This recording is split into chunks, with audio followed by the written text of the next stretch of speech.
For example 5.15, I'm tasked with using the second application of Hess's law, where for this reaction between NO2 and H2O to form HNO3 and NO, I want to solve for the heat of the reaction.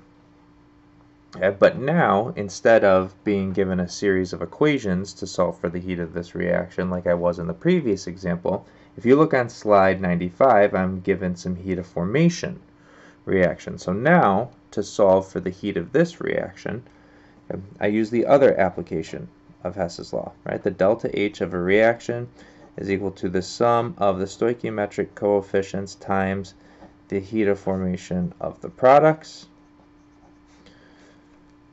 minus the sum of the coefficients times the heat of formation. Oops, don't want that. Of the reactants.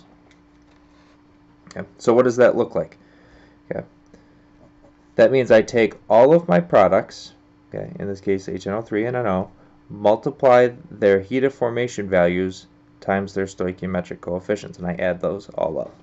So I'll start with my products, okay? Nitric acid over here, HNO3. 2 moles, okay, from the coefficient of 2, and I look at the table that I'm given. For HNO3, the heat of formation is negative 207.4 kilojoules per mole. Okay. Remember, this is a summation, so I add in my other product, NO. Okay. Coefficient of 1. I look in my table, NO is plus 90.2 kilojoules per mole. That's all of my products added together.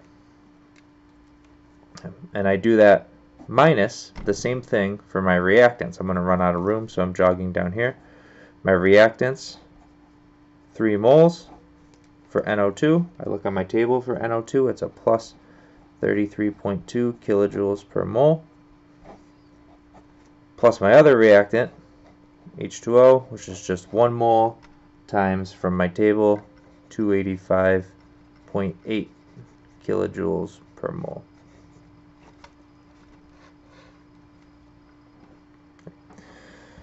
So plugging everything into the calculator now, I want to be careful that I'm keeping track of everything. Okay, so I've got my 2 times negative 207.4 plus 1 times 90.2, so that's just 90.2. So if you track everything I'm putting into the calculator with the parentheses, that's everything for my products, minus the same thing for my reactants. Okay, now I've got 3 moles times 33.2, okay, plus 1 mole times negative 285.8, so that's just negative 285.8.